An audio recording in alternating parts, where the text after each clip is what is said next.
नमस्कार, सवितास किचनमध्ये सर्वांचं स्वागत। तर आज आपण पाहणार आहोत झणझणीत अशी मटकीची रसाभाजी। चला तर मग आजच्या पौष्टिक आणि झणझणीत रेसिपीला सुरुवात करूया। तर इथे मोड आलेली मटकी घेतलेली आहे। आता या मटकीपैकी जेवढी मला बनवायची आहे तेवढीच मी वापरलेली आहे।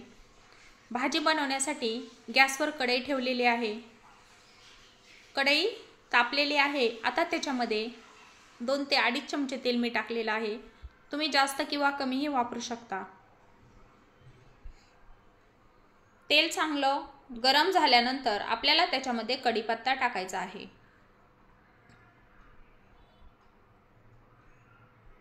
कढीपत्ता चांगला तडतडला आहे। आता सोलून घेतलेला लसूण,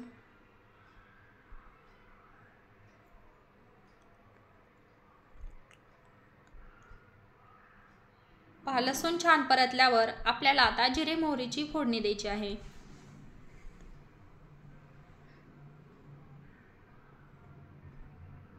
जिरे आणि मोहरी मी दोन्ही एकत्रच टाकलेला आहे।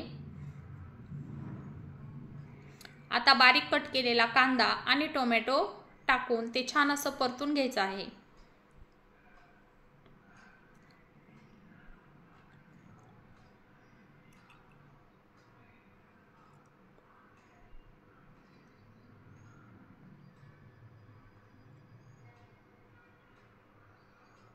कांदा आणि टोमॅटो परतत आहे। आता आपण चवीपुरतं मीठ टाकूया।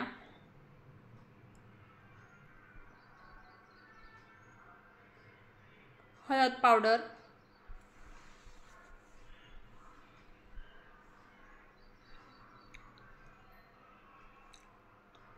हळदीमुळे भाजीला छान असा रंग येतो आणि मिठामुळे कांदा लवकर परततो। तर छान असं कांदा टोमॅटो परतत आलेला आहे। आता आपण याच्यामध्ये लाल तिखट टाकूया। आता इथे साधारणपणे 1 ते 1.5 चमचा मी लाल तिखट वापरलेला आहे। तुम्हाला जर जास्त भाजी झणझणीत बनवायची असेल तर तुम्ही 2 ते 3 चमचे ही लाल तिखट वापरू शकता। आता थोडंसं पाणी टाकायचं आहे जेणेकरून भाजीला छान अशी तरी उतरेल।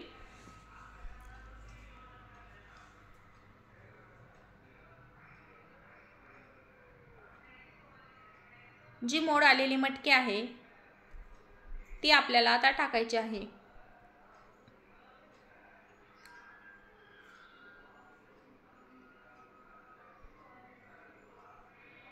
पहा, आपण थोडंसं पाणी अगोदर टाकल्यामुळे ती फोडणी लागण्याची शक्यता ही कमी आहे आणि त्या मटकीलाही छान असा कलर आलेला आहे। आता आपण जेवढ्या प्रमाणात आपल्याला भाजी बनवायची आहे तेवढे पाणी टाकूया। इथे साधारणपणे एका तांब्याला थोडंसं कमी मी पाणी वापरलेलं आहे। तुम्हाला जर जास्त भाजी पातळ हवी असेल तर तुम्ही आणखी पाणी वापरू शकता। आता गॅसची फ्लेम थोडीशी हाय करून मटकीला छान अशी उकळी येऊ द्यायची आहे। आता उकळी आलेली आहे।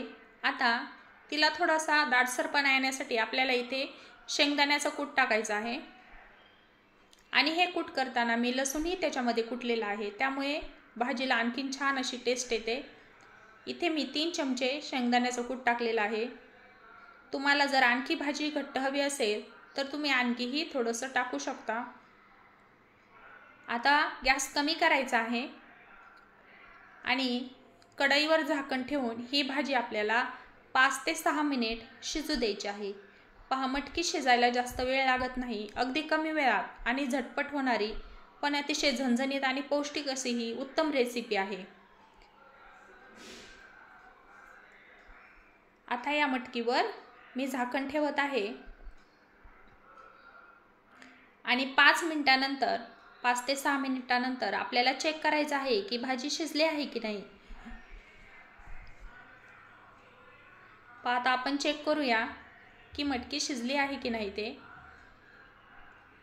छान अशी वाफ निघालेली आहे। पहा, मटकी शिजलेली आहे। आता थोडीशी फ्लेम हाय करून पुन्हा एकदा एक उकळी येऊ द्या। आणि आता बारीक कट केलेली कोथिंबीर त्याच्यावर टाका। जेव्हा आपण गॅस बंद करतो आणि थोडा वेळ भाजी ठेवतो, नंतर त्याच्यावर एक प्रकारची तरी येते, अतिशय छान झणझणीत अशी भाजी दिसते। तर अशी ही चविष्ट, पौष्टिक, झणझणीत रेसिपी तुम्हाला कशी वाटली हे मला नक्की कळवा। आणि वेळात वेळ काढून तुम्ही माझा व्हिडिओ पाहिला त्याबद्दल तुमचे धन्यवाद। तसेच अशाच नवनवीन रेसिपी तुमच्यापर्यंत येण्यासाठी किंवा पाहण्यासाठी या चॅनलला लाईक, शेअर आणि सबस्क्राईब करायला विसरू नका। पुन्हा भेटूया नेक्स्ट व्हिडिओमध्ये। तोपर्यंत बाय बाय।